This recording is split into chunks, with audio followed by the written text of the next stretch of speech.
वंदे मातरम। जय हिंदू राष्ट्र।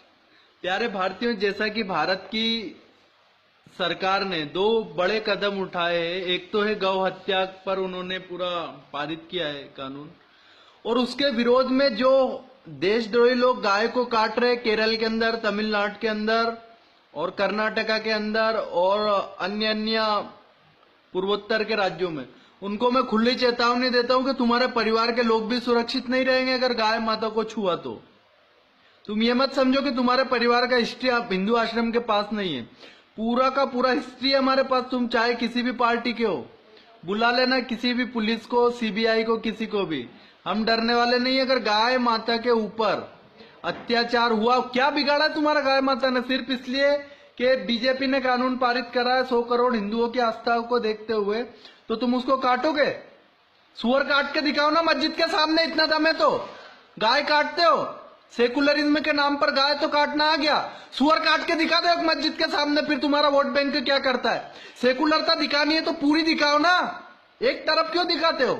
एक तरफ तो तुम गाय को काट रहे हो कि वो हिंदुओं की आराध्य इसलिए, एक तरफ काट के दिखा दो मस्जिद के सामने, तो तुम्हें मालूम पड़ जाएगा कि कितना देश प्रेम रखते हैं मुस्लिम, तुमसे कितना प्रेम रखते हैं। ये अत्याचार, अन्याय असहनीय हो चुका है।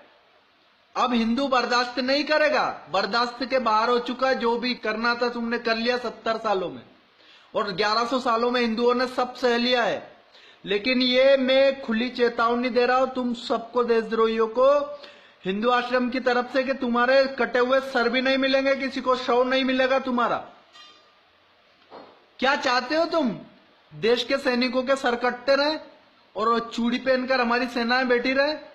कश्मीर से धारा 370 जल्दी हटाइए मोदी जी, ताकि हम डल झील के पास में जाकर के अपना गौशाला बनाए, हमारे हिंदू आश्रमों को वहां पर स्थापित करें, हमारे मंदिरों का जीर्णोद्धार करें, और पवित्र कश्यप ऋषि की भूमि को हम फिर से एक शांति का एक स्वर्ग बनाए। जो जहन्नुम बन चुका है उस को फिर से हम स्वर्ग बनाए।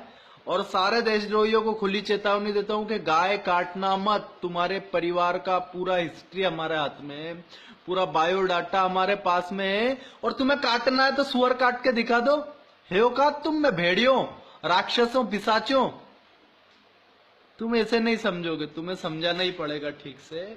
और जल्दी हम केरल आ रहे हैं, केरल के कन्नूर में हमारा कार्यक्रम है, तो जिस भी वामपंथी को हमारा कुछ करना है, वाम मार्गी लोगों को, तो वो आ जाना, हमसे मिल लेना, और जो भी बनेगा हम कर लेंगे, और आपसे जो बनेगा वो आप कर लेना। गाय माता को छुआ तो टुकड़े तुम्हारे होना तय है।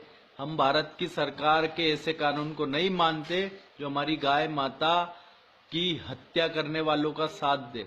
और अभी तो हमारे प्रिय परम आदरणीय मोदी जी ने कानून भी पारित कर दिया है।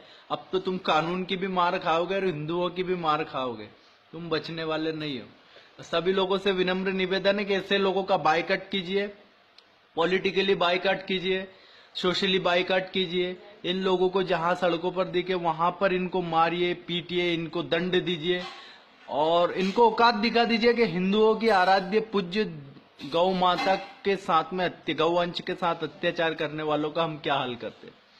बाकी इनमें कोई दम नहीं है। ये केरल में ही कर सकते, मुंबई में काट के दिखा दो। तुम्हारे बाप में दम है तो आओ ना सामने, हम तुमको बताते फिर।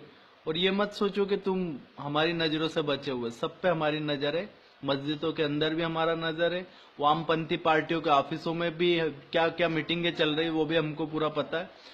तो आप ये मत सोचो कि हम किसी बहकावे में आके काम कर रहे हैं। हम पूरा का पूरा सही तरीके से रणनीति से काम कर रहे हैं। और देश की जनता से मैं बोल रहा हूँ कि बाइकआउट कीजिए ऐसे लोगों का, ऐसे लोगों को समाज से निष्कासित कीजिए, पदों से मुक्त कीजिए, और एक भगवा से अभिषेक कीजिए। भगवा आएगा तो बहुत कुछ इस देश में अच्छा होगा, विकास भी होगा, शांति भी होगी। बहुत बहुत आभार, बहुत बहुत धन्यवाद। वंदे मातरम।